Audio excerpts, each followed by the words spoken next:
Good evening, everybody, and welcome to April's edition of Ask the Expert, where tonight we'll be recognizing head and neck cancer in honor of Head and Neck Cancer Awareness Month. And we're thrilled to have two people on our panel with us today. We have Dr. Carole Fahkry. She is a professor of otolaryngology and head and neck surgery, and she's also a Johns Hopkins physician. And she'll be weighing in with some of our medical knowledge as far as head and neck cancer is concerned. But we also have the privilege to have Mr. Bill Magruder, a head and neck cancer survivor, who will share his personal story with us, and we will highlight some of the challenges, the triumphs, and the unwavering support that he received from his family and his healthcare team. And so we're hoping that tonight provides some insight. And throughout this webinar, please feel free to drop any questions in the Q&A chat box, and we will read the questions in through the chat as they appear. But if you have any specific questions, please feel free to drop them and we will get to them, I promise. So welcome, welcome, welcome. Hello, Dr. Fahkry and Mr. Magruder. How are you guys this evening? Well, thanks for having us. Yeah, doing well. So good to hear. So we're all here about head and neck cancer, and I don't know if anybody else on the call might have a maybe misconstrued idea of what that is. So before we talk to Mr. Magruder, I was wondering if Dr. Fahkry, you can give us a little small background about what head and neck cancer actually is. Sure. So head and neck cancer is a term that's used to kind of lump together a whole bunch of different types of cancers.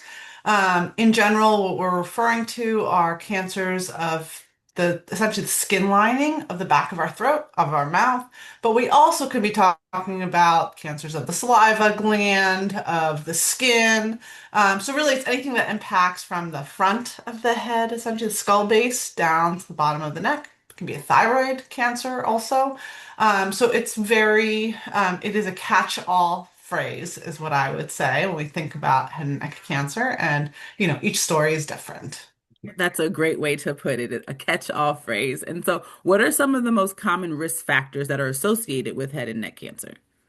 So it depends on the type of cancer that we're talking about. So if we're talking about skin cancers, sun exposure is the most common risk factor. The traditional head and neck cancers are really tobacco and alcohol related.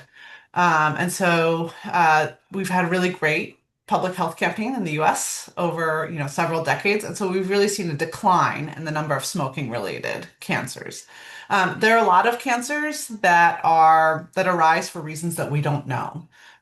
So they're not kind of the usual risk factors that we have. For example, salivary gland cancers, we have no idea what the risk factors are for those. And then there's HPV. HPV is a virus that many of us are exposed to, causes cervical cancer as well. That is responsible for cancers of the tonsils, the back of the tongue, and some cancers in the back of the nose. So sinonasal cancers are also increasing. And so I think those are, the more common risk factors that we know of. We talked about radiation being a risk factor for thyroid cancers, but many of the thyroid cancers arise without known radiation therapy. So hopefully that gives a little bit of background. The other thing I would say is betel nut usage in some parts of the world are associated with tongue cancers. Mm. Chewing tobacco also associated with some mouth cancers. So That various that exposures. is great insight, and I thank you so much for laying the foundation for us as we embark upon Mr. Magruder's story. So, Mr. Magruder, welcome. Thank you so much for joining us this evening. How are you this evening? I'm doing well. I'm doing well. Wish I wasn't part of this panel to begin with, but I'm glad to be here to share my story, and hopefully it helps others that find themselves in my position. Yes, we're very grateful for you sharing your story. And of course, I know nobody definitely doesn't wish this, but um, hopefully, some of the information tonight we can help somebody else and they can do exactly what you did. I've had the privilege of chatting with you and hearing your story, and I think that you handled things wonderfully. So let's start by one, is there anything you want to share about yourself or your background? And if not, or if so, the next thing is how did share your story a little bit. How did we get here?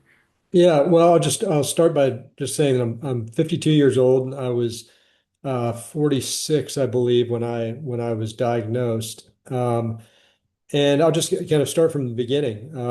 Really, it started in March of 2019. I was shaving and felt a lump in my neck, just kind of pronounced on one side, and didn't hurt. Wasn't hard, wasn't super obvious, but I kind of made a mental note of it, and did what you should and shouldn't do, and looked on the internet to see what sort of Dr. Google. yeah, what sort of thoughts they had. But and I will say the one thing I did in using the internet, I tried to stay very focused on what I was looking for. And so that would be something that I would say is a kind of a blanket thing that and I'm sure everybody would understand that it can be your biggest friend or your biggest enemy, depending on how much you allow yourself to dive into it. So anyway, it was,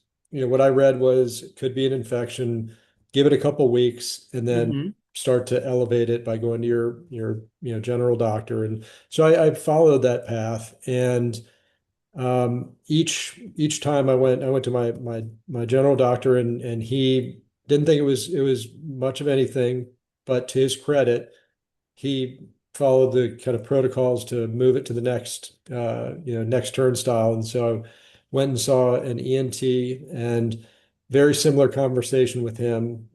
Didn't seem, too scary, and it was soft, and they did everything they could do to kind of feel around, but moved it to the next turnstile in the protocol. And I can't remember whether it was a fine needle aspiration or an MRI that was done first, but either way, the fine needle aspiration, which he had said probably the result would be pretty clean because it just doesn't pick up much in the Hmm. liquid, was true, but and so it came back totally clean.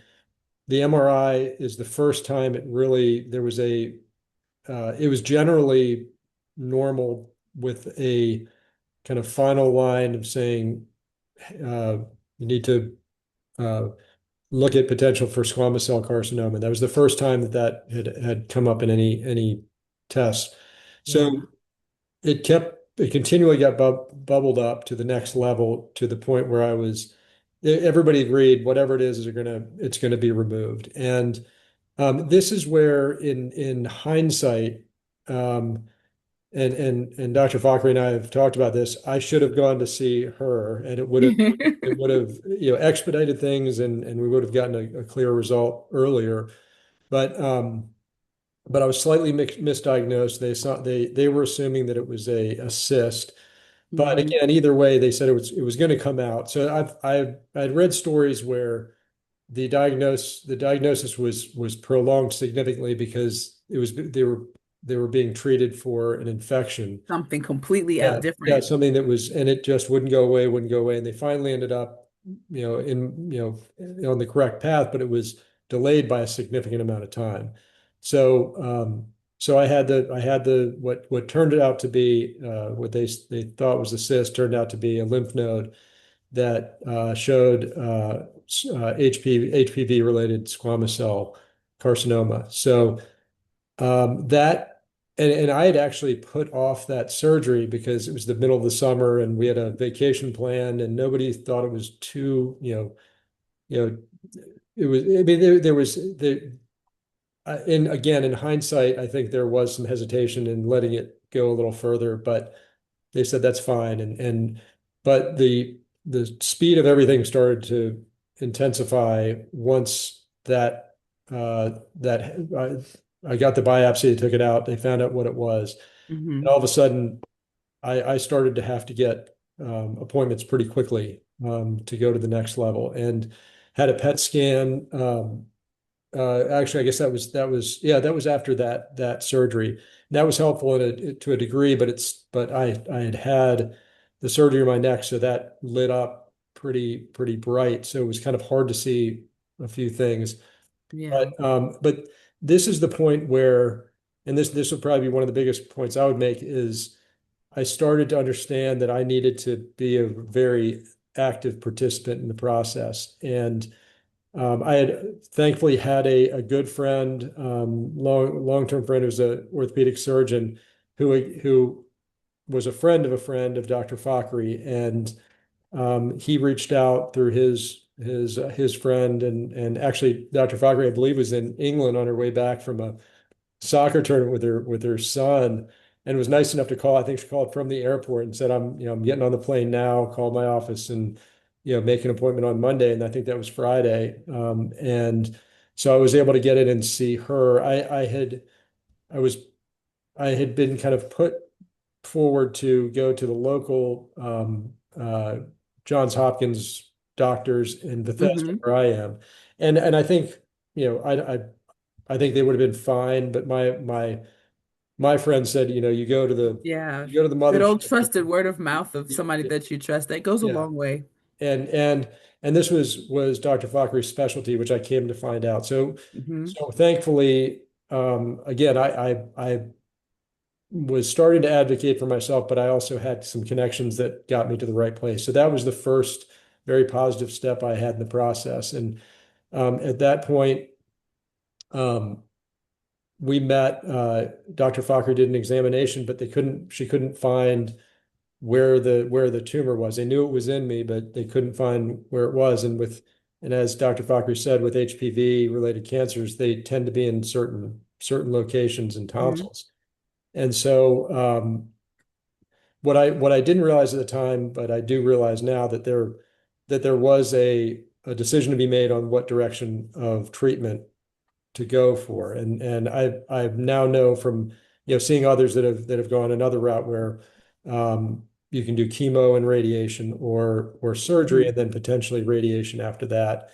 And we had to make the call pretty quickly on that. And I think in Dr. Fahkry, was impressing upon me that I needed, the clock was ticking and we needed to get going on whatever route it was. And so it was delayed a little bit, but only by maybe a matter of days or a week.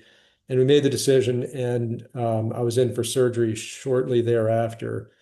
And it was a pretty major surgery. I think, and Dr. Fry, you can correct me if I'm wrong, but since it was not known where it was, they kind of she started from the top and worked her way down. So I both my both tonsils were removed. And then what I didn't realize until it was part of it was removed was there was a third lingual tonsil that is actually where the tumor was, which is pretty deep down in my throat, and that was done through TORS surgeries, transoral uh, robotic surgery, which is pretty. Again, I went to the internet and saw what that contraption was, and that was pretty. I'm glad I saw it after all it was done, but it was. Yeah, it was that was pretty significant. And then at the same time, she did a neck dissection to remove more lymph nodes, and I think at the same time, she was testing it as we went along to see how far the cancer had spread. So that was a big surgery. And I Yeah, this that sounds like a huge surgery. How did you come to the decision? Because it was so quick. You had to hurry up and make a decision.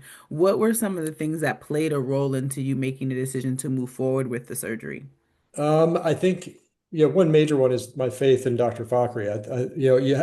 In advocating for yourself, you have to start to it's a two-way street. You have Yeah. to also put your faith in the doctors that you have, and that was another takeaway that stayed with me, not only with Dr. Fahkry, but Dr. Alex Lynn up at where I went for radiation after about a month after my surgery.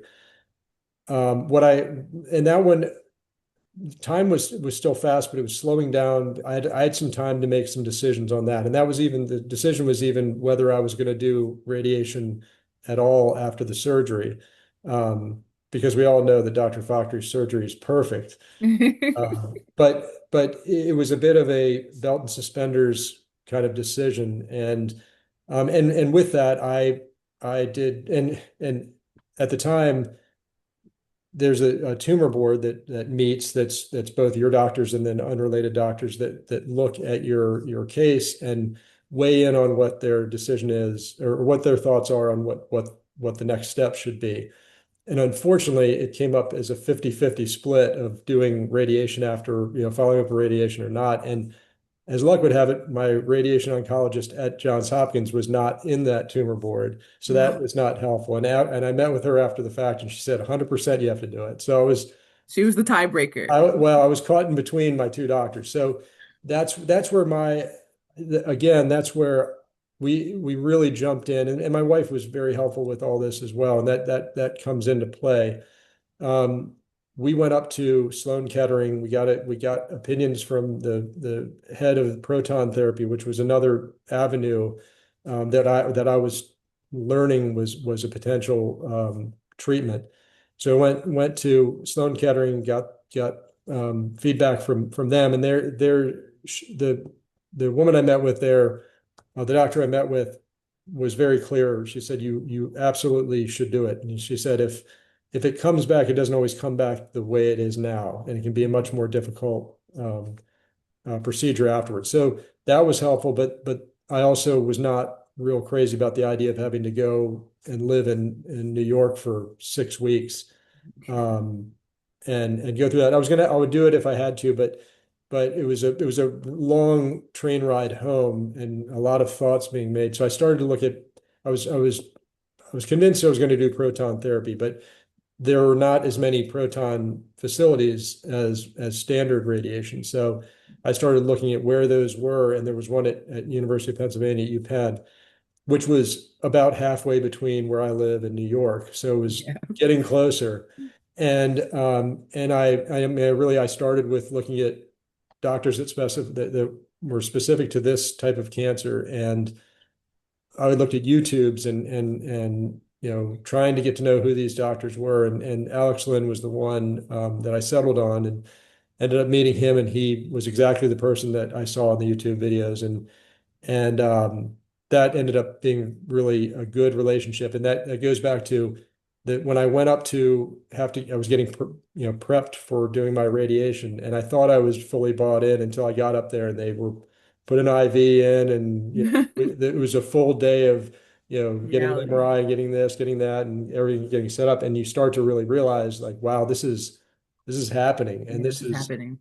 you know there's no going back once this starts. And I felt bad because the nurse was putting my IV in. I think she could tell things were going in the wrong direction, and I stopped and I just said, "Is it normal for people to start to kind of question this process at this point?" And she goes, "I'm going to go call the doctor," and she just walked out. And again, thankfully, Alex Lynn came down and he said, "I'm so glad you reached out. I was going to come down and talk to you anyway. We just finished this study that would limit the amount of radiation in a certain way. And it was actually directly related to Dr. Fahkry. He said if I trust that you had a good surgery, which you did, we won't radiate where the tumor was." And that was actually in the middle of my throat, which is where a lot of your swallowing muscles are, a lot of really important Yeah. things are.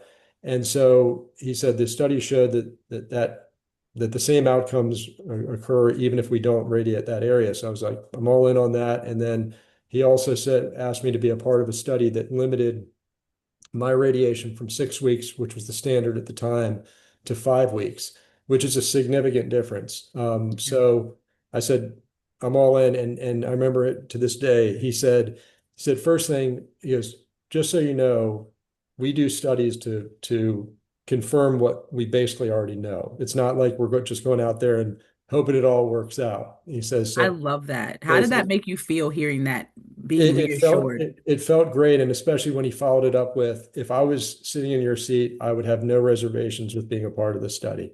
And so it was a combination of of those kind of discussions and the studies and really his manner with me that I was like, all right, let's get, I had no reservations from that point forward. And I really think that is what you need to have an effective outcome in any treatment is you have to be fully bought in. At that point, Yes. whatever he told me to do, that's what we were going to do. So that was And really you advocated for yourself. So like not only did you buy into you advocated and did research and wholeheartedly trusted the team that you selected to work with you. And I think that is not only admirable, but something that we all need to take with us when we're encountering situations that are kind of beyond our control. I love how much you advocated for yourself, making sure that you saw your doctors, and I also love that you had providers that advocated for you. I'm not sure what this is, but let's send you to the next provider. That is such a beautiful relationship between a patient and a provider, or in this case, a team of providers. And it's so good to hear that you felt something, you said something, and it got you a different result. You were able to go into a trial, something that I think a lot of people are a little trepidatious to try. And to hear that positivity, I think that that is a beautiful thing, and we need more of that, especially in our cancer care. Can I add one other thing? Sure thing. I think Mr. Magruder mentioned it earlier, but in addition to self-advocacy, he had a fierce advocate in his wife, who really talked to everyone, and it was an amazing teammate through all of this. And so, I think, patients are very fortunate when they can align all, parts of the team so that they have advocacy at all levels, as Jaleesa, you pointed out. And it makes it much easier for us to care for patients because it is a very vulnerable time Mm, in patients' lives, and trying to give people that assurance and know that you also the rest of the team, the family, is also right. on board, also cheering you on, is the other critical piece, I would say, in addition to self-advocacy and advocacy of the team. I definitely agree with that. Thank you so much for adding that in there because family and friends in our support system, they play a huge role, and especially in those moments when your providers aren't there. They're the ones that, give you a little push to get up in the morning and to keep going, to make it to the appointment, or they're the ones taking you. So, what role did your family and support system, play to help you through this, especially after surgery, like the recovery period? You went through radiation, you went through surgery. Now, like I felt like the battle like truly begins after we're done. Um, how did family and friends play a role in your recovery afterwards? Yeah.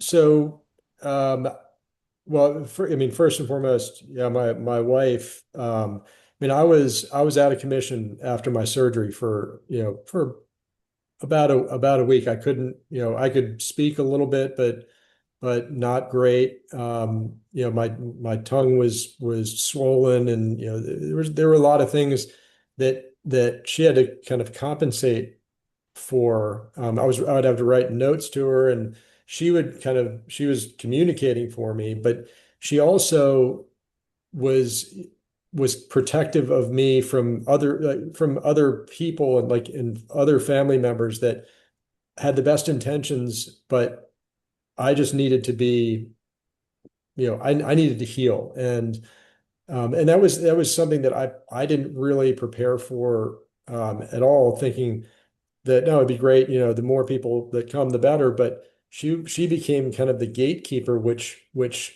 can't be sometimes it's not the most popular position to be in because, some people want to come see you and they feel like they should be able to come see you whenever they want. Yeah. And when it's not helpful, she had to be the one that said, just, give it a few days, and that was good. Now, and that's not to say that these very same family members weren't very helpful when the time was right. Um, and friends, I had friends that drove me, I had family members that drove me to Philadelphia for my treatments when that happened. Family was there when I was in surgery. I mean, all those things, knowing that people care in whatever way they do was helpful. And yeah, but I would say having somebody close to you no matter who it is, that you trust first and foremost, and that can advocate with you and for you when the time is right. Because that's what I failed to say, that that when I say self-advocacy, it was not just me. It was, my wife was on the trains with me going to and from New York and to and Mhm. from Pennsylvania, and right there with me with through all my surgeries and the resulting in having. And she would probably, I think, want me to mention that she felt a little undereducated on medical procedures when she was the one having to clean the disgusting grain that was coming out of my neck for the next next few days. And but she did a great job. And even those, that was something that, did I if had I not had her or somebody else to do that, it would have been a lot more difficult. So that's where, I mean, there's mental and support that Yeah. happens, but there's also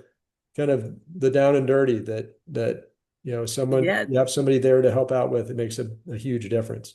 And you bring a good point up when you said that she kind of helped kind of protect your healing space and allowing you not to have too many visitors, despite, you might have wanted them.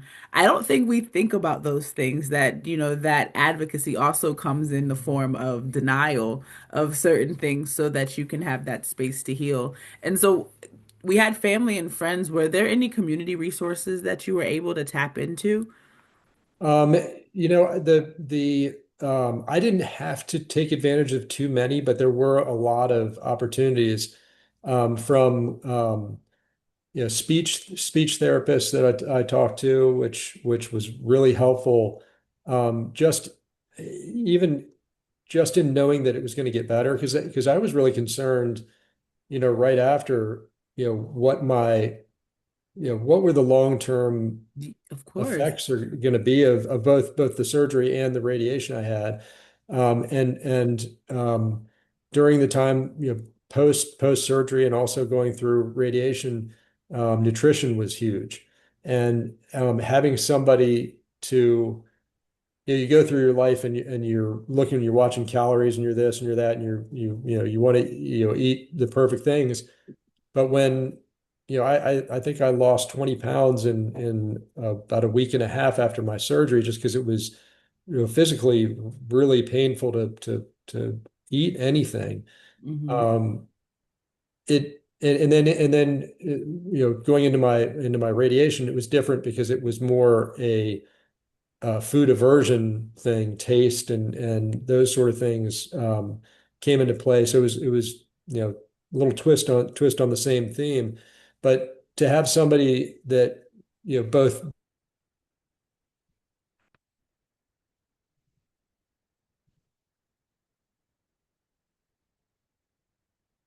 Oh, I think he froze on us.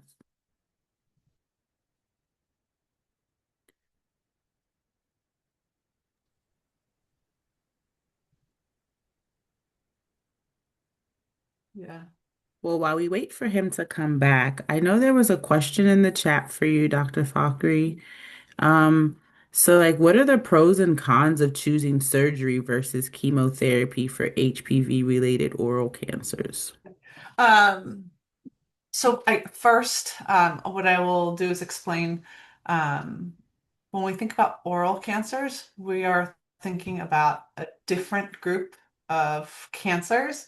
I'm going to answer the question, Val, that's in the chat. Okay. Uh, while you froze. So when we think about oral cancers, we're really talking about the cancers that arise in the mouth. So the tongue, the roof of your mouth. Very few of those are HPV related. And so when we talk about HPV related cancers in the head and neck, we're usually talking about cancers of the tonsils and the back of the tongue. And we refer to that as the oropharynx, so HPV positive oropharynx cancers. Um, and so I'll answer the question for each because I'm not really sure which one was being answered, but was being asked. For oropharynx cancers, we really think about, as Bill had alluded to earlier, pairing a maximum of two therapies. So if we start with surgery, we want to just give you radiation afterwards. If we start with radiation, we maximally want to add chemotherapy. We do not want to be giving patients the three therapies of chemotherapy, surgery, and radiation. The reason for that is that the morbidities of them are not additive, they're synergistic, and so patients have really high morbidity from it. Okay. And when we talk about Okay. chemotherapy, it's really what I like to refer to as chemo light. It makes the radiation work better. Okay. And so one is not better than the other. When we think about, treatment, it's really specific, personalized to the patient, depending on their situation, depending on their neck disease, and whether or not surgery is feasible. If surgery is not feasible, that does not mean that it's worse. It's just that, we would be offering a different type of therapy with relatively equivalent outcomes. For oral cancers in general, the treatment starts with surgery, and then based on pathology, we we recommend adjuvant therapies, meaning radiation, based on that. You've probably seen a lot about immunotherapy. So immunotherapy can be given for oral cancers and oropharynx cancers before surgery as well. Thank Hope you that so answers much. the question. It's thank you so much.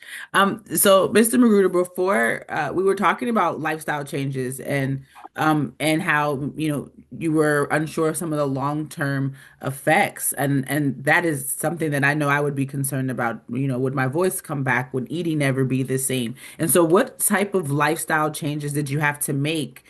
In that process, and maybe are there any that stayed even after you got better? Um, so thankfully,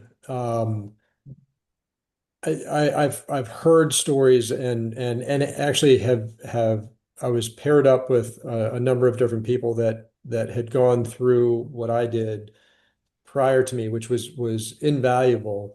But certain things like having difficulties with swallowing that or having uh, kind of permanent dry mouth where the radi and these were all kind of radiation related things. The surgery and it's hard to kind of pick out what there's certain physical effects that I was left with after the surgery but they were maybe intensified a little bit by the radiation, so it's kind of hard to tell. But the surgery in general, other than kind of I know something was taken out of my out of my throat. The after effects, the long-term after effects of that specifically were not that significant. And what's interesting is the neck dissection is actually what you can see on the side of my neck, and that really was relatively immaterial. And you can't really, testament to Dr. Fahkry, not many people can even see that it's there, and it's a pretty good long strip. So it was done very, very well. The longer term effects, I think, were more associated with radiation, and it's a full spectrum, I think, of after effects that people can have from that. I've been lucky to generally be on the very low side. Hmm. I've heard people have had hearing loss, loss of taste, loss of saliva, loss of they choke a lot with drier foods. Those are all things that I've generally not seen. Um, but what I will say is, I even just sitting here talking today, I can feel my neck. My neck does not feel the way it did before, and it one side feels fine, the other side doesn't, which is where the majority of the radiation was. So it's there, but if I were to say, has my life dramatically changed because of going through this physically? Really not. It is not. I know, again, I know it happened, but it's not a dramatic change in my lifestyle. And thankfully, the taste issues I had, the speech issues I had, things that were probably the most notable through the process have all um, you know receded significantly. Now, did you have a pretty healthy lifestyle prior to your diagnosis? Yeah, I would say I did. And it didn't really result. there was nothing I really felt I had to change in my life. What I would say though is the difference that I feel now is that I'm much more aware of my of what's going on with my body. I feel like I notice things much more, and I wouldn't say there was probably a time when I would attribute it like wondering if it was had something to do with my diagnosis, and added to my, it's kind of a side item, but in the process of all the scans and everything that I had done, it found out that I had thyroid cancer at the same time Oh too. no. Yeah, so I went back to Dr. Fahkry. I like to go back to her and just, have her take things out of me every couple of years. So but I say it kind of jokingly, but going through those things makes you much more self-aware of what's happening with your body, and that I would say is a takeaway, that it's a balance. I don't worry about my health on a regular basis. I don't wonder if every cold is something bigger, or anything like that. But I will say I'm much more aware of how I'm feeling if something seems off. Not just thinking, oh well, that's fine. It's just just a little this or a little Yeah. that. So I think that's a positive, but it can. I try to not to let it go to the other side where I'm a hypochondriac and worried about everything that's going on. That's a good point. When, I know I always advocate for people. I say keep a symptom diary. Write down what you're going through prior to getting to your doctor so that you can let them know. Because I think you did a great thing by, I know Dr. Google gets the best of all of us, but I think you did right by monitoring it yourself for a second. Okay, it's not going away. And then, checking in with the doctor. And I have a question for Dr. Fahkry. So I know earlier in the conversation, Mr. Magruder said that he probably should have got to you sooner. If somebody feels a lump in their neck or, feels something off, what are the appropriate steps? Because I don't know if I would know exactly who to go to first. Yeah. Um, I think the general recommendation is to go to your physician. Um, I will say that and this is coming from someone who treats patients with head and neck cancer. I think it's really hard for primary care physicians to kind of sift through everything and Mm. recognize what's a normal lymph node, what's an infection versus what needs to be cancer, or what needs to be worked up because it's suspicious for a cancer. Um, and so I really think that that's the first stop. But if things don't respond to therapy, that's when it really, the warning signs should go off because we meet a lot of people who say, I was shaving, I've had this for months and months, and I was told it's okay, it's a normal lump. And those are the scenarios that, we wish that we had met those people or sooner rather than. Okay. Now, we talked about a lump in the neck. What are some other symptoms of general, let's say HPV related cancers and of the throat? So what are some of the other symptoms one should look out for or be a little cautious of? So in general, it's pretty asymptomatic. Most people don't have any complaints. Yeah. Uh, it's generally the neck lump is the first sign for people. Every once in a while, someone might have, difficulty swallowing or ear pain, but that's usually kind of a late sign of it. Mm. So the initial sign is typically a neck lump. And there's nothing anybody can do to screen for this, right? This is just kind of if it happens, Yeah. we all. We do not recommend screening at this point. I know that there are some people out there who say, examine your neck, look in your mouth with a dental mirror, things like that. But we do not recommend screening at this point. There's no evidence to demonstrate that we would find things sooner or that we would change the outcome for patients. There's a lot of interest in it, so I would do it on a clinical trial if at all interested. Because that's interesting, because we are aware of that HPV's relationship with cervical cancer, and that can be detected with a cervical swab. It's interesting that there is not some type of similar swab available for the oral cavity. Yeah, so we did do a study because we thought, just as you said, it would be amazing, right? We have pap smears, we have HPV testing, we've shown success, and we've really turned cervical cancer into a pre-cancer. And so the rate of cervical cancer in the United States, at least, has, declined significantly, and we can take care of them as pre-cancers. And so we were very interested in that. We did evaluate pap smears essentially of the back of the throat. And what we found is that if you could see the cancer, the pap smear was great. But if you're doing kind of a random, evaluation of it, it really wasn't helpful in people. We have some studies that I think are very promising for doing HPV screening in combination with clinical testing, but we have to do more work for that. What I'll also say is, um, while we are all very interested in screening, vaccination is really the major vehicle we have at this point that we know will reduce the rates of HPV-related oropharynx cancers and anogenital cancers. Yes, I agree with you. Our office definitely promotes getting screened, getting vaccinated for our young women and our boys, because I think that's the biggest push in our community. A lot of people didn't realize that the boys also need to be vaccinated.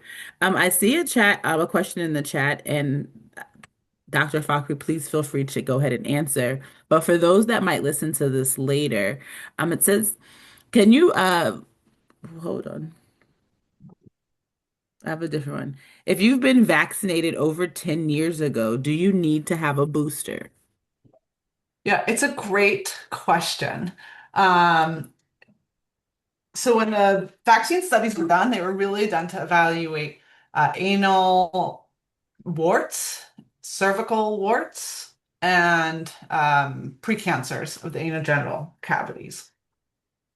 The median age of anogenital cancers differs from the median age of head and neck cancers. And oral HPV infection, which is we know precedes the diagnosis of HPV-related oropharynx cancers, is much less common. So while there are many similarities between, the two types of cancers, um, there are some distinctions. And the trials were never looked at oral HPV as an outcome, and they never really looked at HPV-related head and neck cancer as an outcome. And so, because the median age of head and neck cancer is higher and it's actually been increasing over time, we're seeing more and more HPV-related cancers in 70-year-olds, 80-year-olds. There is this question of, do you need a booster? We don't know the answer to it. But what I can share is that in anal and cervical HPV, they've looking at, having three vaccines in a row in a series versus looking at one. And there's no difference in terms of the titers and the immune response of having, three over time versus one. Whether or not that persists years down the line, 30 years down the line, we don't know. But we do expect it to still have an impact, and we've modeled it out. We expect that the incidence of head and neck cancer will decrease because of vaccination, assuming we have improved compliance of vaccination. That too. Now, Mr. Magruder, have you ever heard of HPV related head and neck cancers prior to your diagnosis? Not at all. Yeah, I'd never known it was something that was out there. So yeah, but since that time, I've had a handful of people that were friends of friends that have been diagnosed with the same thing.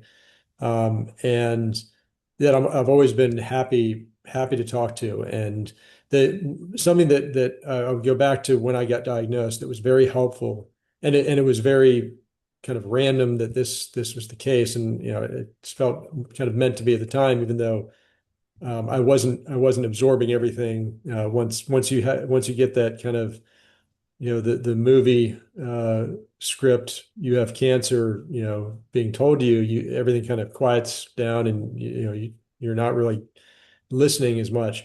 The doctor that gave me the diagnosis, her father, who she said, my father had this very same cancer, and he was 90 something years old at the time. And she said, and he's outlived the better part of his friends. She goes, this is not a death sentence by any stretch of the imagination. But she did say, she goes, but the next year of your life is not going to be the greatest year of your life. So, and which was helpful to know too. I mean, I having someone tell you, you take the mystery out of what this is. Cancer is a very different thing to me now than it was when I was told told that diagnosis. It's not a death sentence. It's not, there are so many different things, especially this sort of cancer, as I've come to realize because I kind of dove into it. Um, as long as you go after it, your likelihood of a good outcome is better and better. So, it goes back to what I said. Like you need to you need to fully believe in what you're doing and be a, a part of it, part of the process, and not just, I kind of looked at this sort of thing as you bring, you take your car in because it's making a bad, weird noise, and the mechanic says, "Oh, we just need to replace this, drop it off, and we'll have it ready tomorrow." It's not that. It's a lot of decisions to be made, Yeah. and a lot of kind of gray area of what the outcome could potentially be, and you have to be. Hold on, I think we lost sound. Did you lose me? Yeah, we got you back. No. All right. Sorry. Well, again, it's going back to you need to be ready to make some decisions, and there's not many 100% this is absolutely right decisions. So,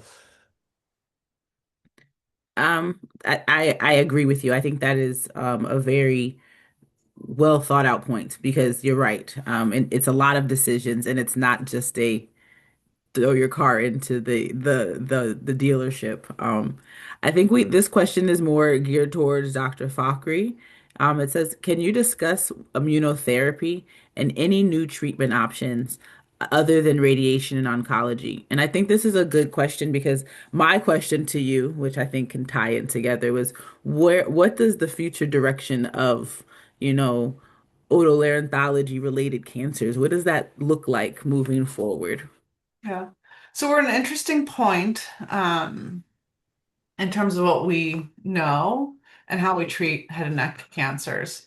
You know, I can share that when I started this, over 15 years ago now, we treated most cancers with radiation or with pretty radical surgery. And what we've done over time is reduce the amount of surgery and when we do surgery and really try to personalize and identify what combination of treatments patients would be best served by and really thinking about what their long-term function would be.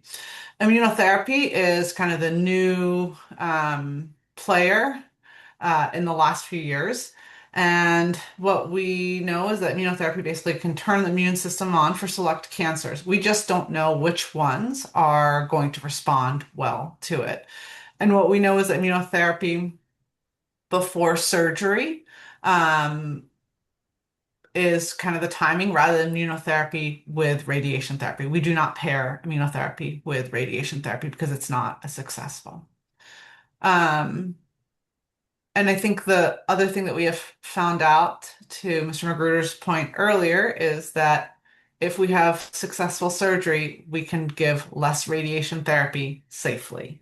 And we have now benefited from a large clinical trial to demonstrate that, and that 1 week less of radiation makes a huge difference in terms of quality of life for our patients. So where do I think it's going in the future? I mean, my hope is that we can catch these things earlier before they actually become a cancer and we can identify what a precancer is and that we can use something like immunotherapy to clear the infection before it ever develops into a cancer. But we have a lot more studies that we need to do before we get to that point. I hope to see that day as Dr. Fahkry and Mr. Magruder. Before we sign off for the evening, what is your hope? Where do you see the community and as it pertains to HPV related head and neck cancers? Where do you see us showing up in the future? Well, I mean, going back to, I wish there was a vaccine, when I was, 15 or whenever, whenever they're given. I mean, both my daughters have had it. And that, I think that the uptake of the vaccine, I think, is hopefully increasing because there's the understanding that this is the outcome. I'm the outcome, not the HPV virus itself. That it's the cancer 20 years later or however long it was is really what's the true end game of that vaccine. So that first and foremost. Um, I ask just out of curiosity every time, I see Dr. Fahkry once a year and I see Dr. Lin once a year, and I ask kind of what is it's not really it's not going to affect me, but out of just curiosity, what's the current state? Because even when I was going through, it was still feeling like it was the cutting edge of how do we treat this? And Yeah.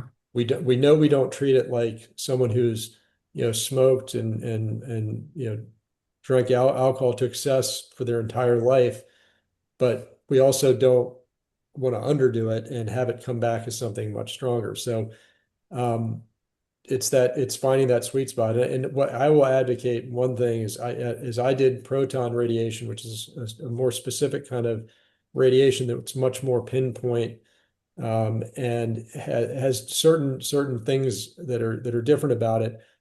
I can only speak from my outcome, and I had a very positive outcome with that. I don't know the difference. I don't know what I would have been like if I had done a standard radiation. But for me, it worked out very well. So that was something that thankfully someone in my office mentioned to me to ask about, and it was an unlikely character that would have that mentioned it to me. So, but that was a case where I was going to follow that until someone said, no, it's not right for you, or whatever the case may be, and that because it was a little bit of a niche direction to go in. And but in that case, it goes back to the advocacy is look at every option that's out there. And until somebody kind of smacks your hand away and says that's absolutely not good for you, not for what you're doing, learn about it, figure it out for yourself. That's definitely a great point. Being an advocate, even if it's not our experience, advocating for vaccination and education behind vaccination is something that's going to be so important across a couple of boards. We know that of two cancers that we're walking away with today that are caused by the HPV virus that we have discussed. And so vaccination is so important. So talk to your providers, see if it's right for you. I know they adjusted some of the age guidelines. We're normally used to seeing this being advertised for children, but I know now it goes up to age 26. There's just a dosing difference. 45, 25. There's a 45, dosing difference. Oh, 45. 45. And there's a dosing difference after what, 15 or 16?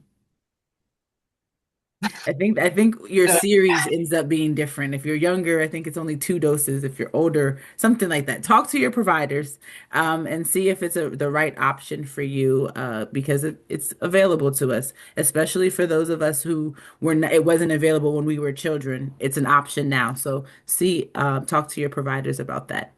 And I appreciate both of you, your time today. Thank you, Mr. Magruder, for sharing your story with us. Thank you, Dr. Fahkry, for sharing your patient with us. We appreciate your expertise as well. And everybody, we'll see you next month. We'll be talking to Dr. G about his new book. So we're excited about that. And I'll have this recording to you guys in the next couple of days. Have a great night.